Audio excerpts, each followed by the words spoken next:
Jo soc Carles Gil, soc membre d'Urbàlia Rurana des dels començaments del grup. Urbàlia Rurana és un grup que vam crear després d'una primera experiència que fèrem en el grup Canem, en el que també estàvem tant Toni i jo i altres companys, i després de treure un primer disc que fèrem, ja vam pensar que n'hi havia que canviar cap a uns altres llocs musicals, perquè la primera part de Canem era un grup més de cançó i decidirem portar la qüestió més cap a la música folk mediterrani i farem el canvi de grup i crearem Urbàlia Rurana i des d'aleshores, des de l'any 90, aguantar. 90.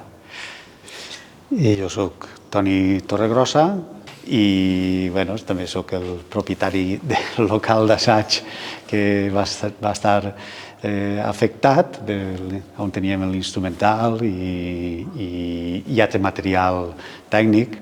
Jo crec que hi ha un element molt important, la il·lusió. En aquest moment, evidentment, te quedes molt fotut i penses que has perdut coses de valor econòmic i sentimental. Però el grup té una cosa bona i és que crec que no sols som companys del grup, som amics. I el rotllo que tenim entre nosaltres ens permet continuar en l'amistat i les ganes de seguir fent música, no? I això crec que ha sigut decisiu i sobretot també el recolzament que hem tingut de molta gent. El suport anímic i moral de la gent de fora que te crida, que vol vindre d'això, és més important del que sembla, perquè dius, mira, va haver moltes mostres de solidaritat aquests dies. Per sort hem seguit fent concerts, no en la mateixa espenta que portàvem abans però sí que han anat venint també concerts i jo crec que sí que hem anat refent-nos a poc. Clar, ens ha pillat també que estàvem acabat de presentar el concert dels 35 anys del grup, no?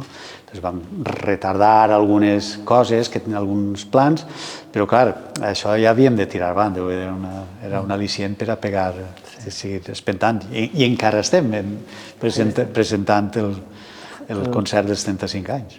Sí que és cert que la manca d'un local com teníem aquest o el del Gemesí ens dificulta la llavor creativa. Això sí que ho hem notat. Això ho fem per gust, per amor a la música, a l'art, a disfrutar, no sé, mira, hi ha gent que aspira a fer grans gires en ciutats importants. Nosaltres ens criden d'un poblet de la Serra, del Pirineu o de Teruel i anem més feliços que el món.